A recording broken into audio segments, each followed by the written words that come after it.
Hello and welcome to Setting Up a Still Life. My name is Eric, and today we're going to be talking about setting up a dynamic still life with unique objects.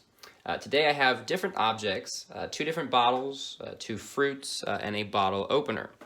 The goal was to find unique objects that had different textures, different heights and widths. Light will absorb in a different way for something that's metallic or glass than it will with a piece of fruit. So trying to get unique things that will be different and interesting in a still life. When trying to set up a still life, we want to think about how these objects are going to appear on a piece of paper. We also want to sort of plan negative space and how we will sort of build out the drawing based off observation. So there's a lot of good planning that you can do in the stage of still life. First thing I'm going to do is sort of just split this up a little bit. I want this to be a little bit closer, the beer bottle, than the water bottle. I want a good negative space here in between these so I can draw that out nicely. I want the fruit somewhere in front here, not really sure yet. And I definitely think I'm going to open the bottle opener to make it a more interesting form. So I'm going to sort of play with this a little bit, find something I like.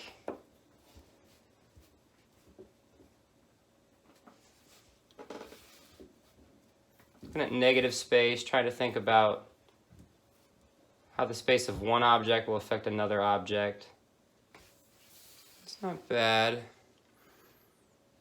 What I do have is a decent space here. Negative space that's kind of flowing through the objects. Some objects that are getting closer and then a little bit further away as you're coming back. It's a good way of developing what's called foreshortening, which we'll talk about more at length later in the semester. Sort of the idea that something that is closer to you appears larger than if it was further away. Decent overlapping. I like that the peach is overlapping a little bit here on the bottle and helping to push that back and then this forward. I have 5 objects here. I'm asking for a minimum of 3. You can obviously do more than 3 if you would like, but a minimum of 3 in your still lives. Minimal things, I might put this up as well. I think that's maybe a little bit more interesting in that space. It makes the bottle look a little bit taller. Maybe turn it a little bit. Just get it exactly how I want it. Before I draw, I'm also going to, or after I draw if you'd like, I am going to take a photo. Do remember that your submission, you will have to submit a photo of your still lifes along with the drawing that you will be drawing from your still lifes. And that will be 3 of each. 3 still lives with drawings and proof of those still lives with photo evidence.